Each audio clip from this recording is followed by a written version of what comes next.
Hello friends, इस video में हम लोग देखेंगे यूपीएससी मेंस की हिंदी साहित्य ऑप्शनल की पेपर 2। इससे पहले हम पेपर 2 देख चुके हैं।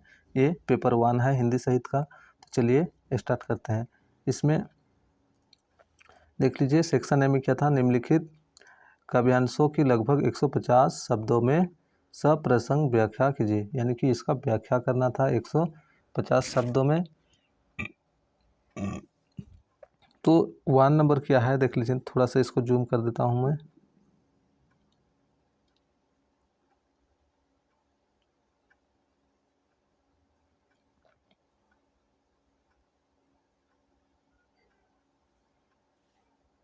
एक नंबर जो था देख लीजिए, पीछे लगा जाई था शोक वेद के साथी, आगे थे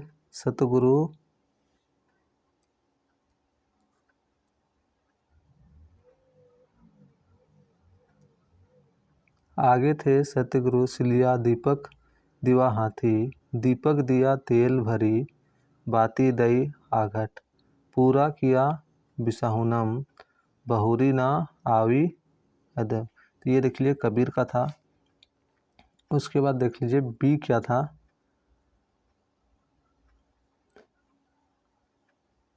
कविता वाले देख लीजिए, वेद पुराण बिहाई, सुप्रंथ कुमारगा, कोटि कुचाल चली है, काल कराल निरपाल, नृपालन राज, समाज बढ़ोई छली है, वर्ण विभाग ना आसम धर्म, धुनि दुख दोष हृदय दली है, स्वार्थ को परमार्थ को, काली राम को नाम प्रताप बाली।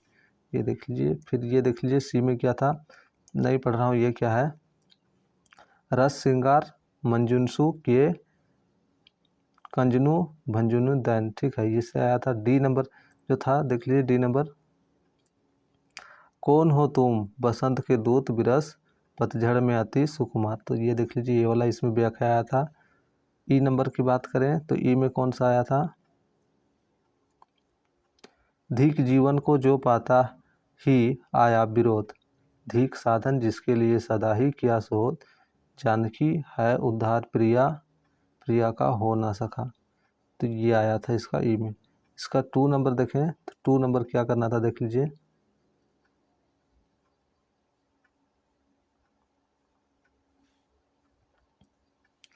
टू का ए में क्या था, 20 नंबर का था देख लीजिए, भाव भाषा एवं विचार की दृष्टि से निराला की कुकुरमुक्ता कविता का मूल्यांकन कीजिए। तो कुकुरमुक्ता जो कविता है उसका मूल्यांकन करना था। बी नंबर, गुप्त जी के भारत भारती में अतीत का गौरव गान, वर्तमान को रचनात्मक ऊर्जा एवं जागरण का संदेश देते हुए क्या है स्पष्ट कीजिए। 15 मार्क्स का था।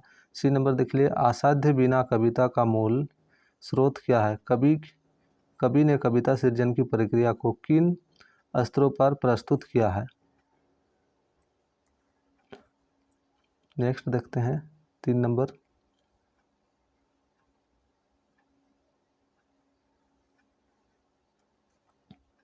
सूरदास द्वारा भ्रमर गीत प्रसंग की योजना का मुख्य उद्देश्य निर्गुण पर सगुण की विजय दिखाना है। इस कथन की युक्ति संगत समीक्षा कीजिए। जैसी ने नागमती के वियोग वर्णन द्वारा नारी की व्यथा कथा को प्रस्तुत किया है। इस कथन से आप कितने सहमत हैं, उदाहरण सहित स्पष्ट कीजिए। तो ये क्या है, जैसी जो है, जैसी ने नागमती के नागमती के वियोग वर्णन द्वारा नारी का जो व्यथा कथा है उसको प्रस्तुत किया है। इसमें कितना हद तक सहमत है उसे उदाहरण सहित देना था।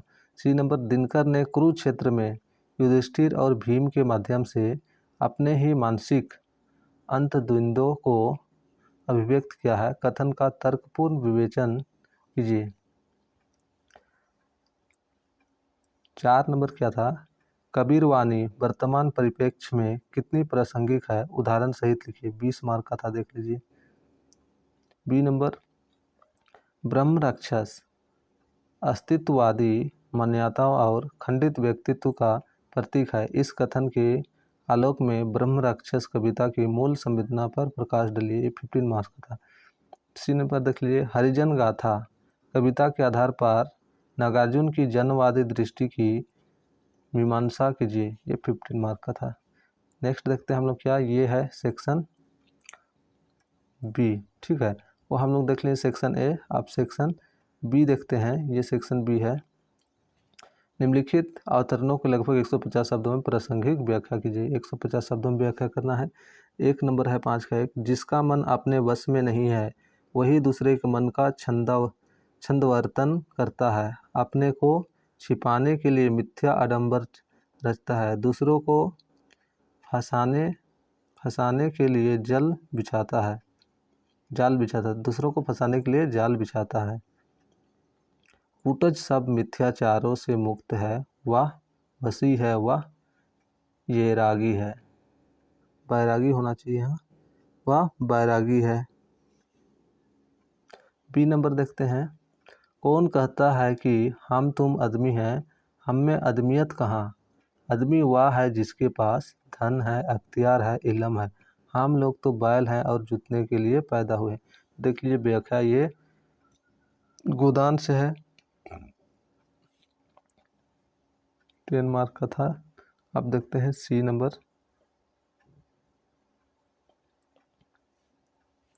संपूर्ण संसार कर्मण्य वीरों की चित्रशाला है। वृत्व एक स्वावलंबी गुण है। प्राणियों का विकास संभवतः इसी विचार के अर्जित होने से हुआ है। जीवन में वही तो विजयी होता है जो दिन रात युद्धस्थ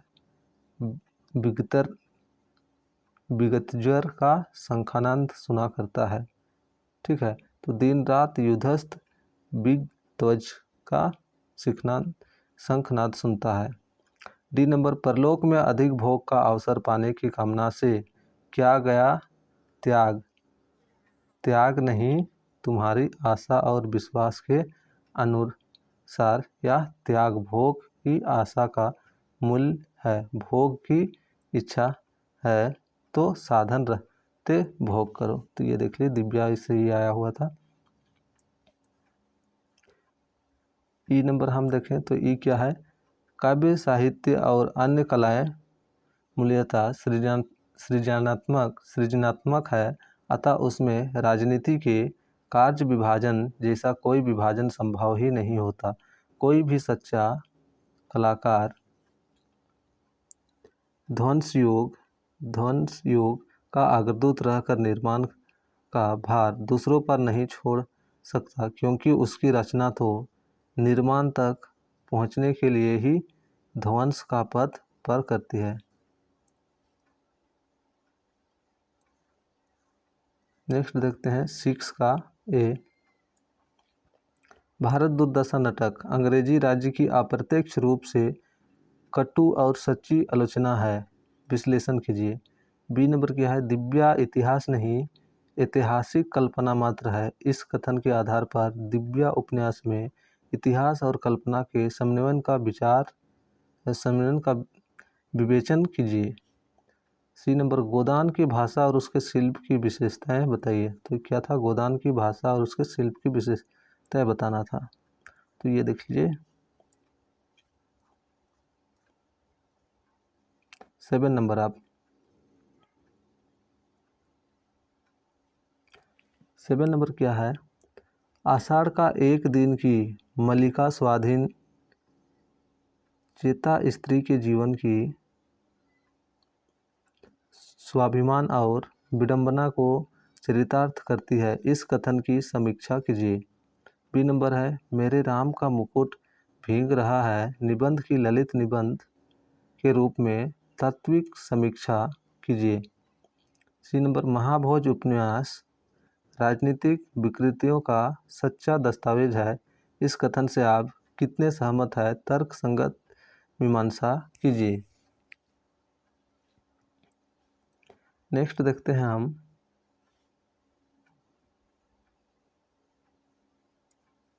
ए नंबर, कविता क्या है, निबंध के आधार पर आचार्य रामचंद्र शुक्ल के काव्य विषयक विचार प्रस्तुत कीजिए। नई कहानी की अवधारणा के संदर्भ में निर्मल वर्मा की कहानी परिदे की समीक्षा कीजिए। सी नंबर, मैला आंचल उपन्यास की भाषा, परिवेश और जीवंत करने में कितनी सफल सिद्ध हुई है, उदाहरण सहित विवेचना कीजिए। तो ये देख लीजिए, इस प्रकार का इस पर जो क्वेश्चन आया था हिंदी ऑप्शनल्स का, पेपर 1 हम लोग पहले देख चुके थे, ये पेपर 2 था। फिर इसी प्रकार का नेक्स्ट दूसरे सब्जेक्ट का, जैसे इतिहास हुआ, political science and international relation हुआ, ज्योग्राफी हुआ, ठीक है, सोशोलॉजी हुआ, एंथ्रोपोलॉजी हुआ, ये लोग ये सभी के देखने के लिए क्या कीजिए, इस चैनल को सब्सक्राइब करके रखें, ताकि इसमें जब भी वीडियो आए आपको तुरंत इसके बारे में मालूम चले। ये क्या होगा, तुरंत सब भी वीडियो आने वाले हैं। तो चलिए, इस वीडियो में इतना ही, फिर नेक्स्ट वीडियो में मिलते हैं।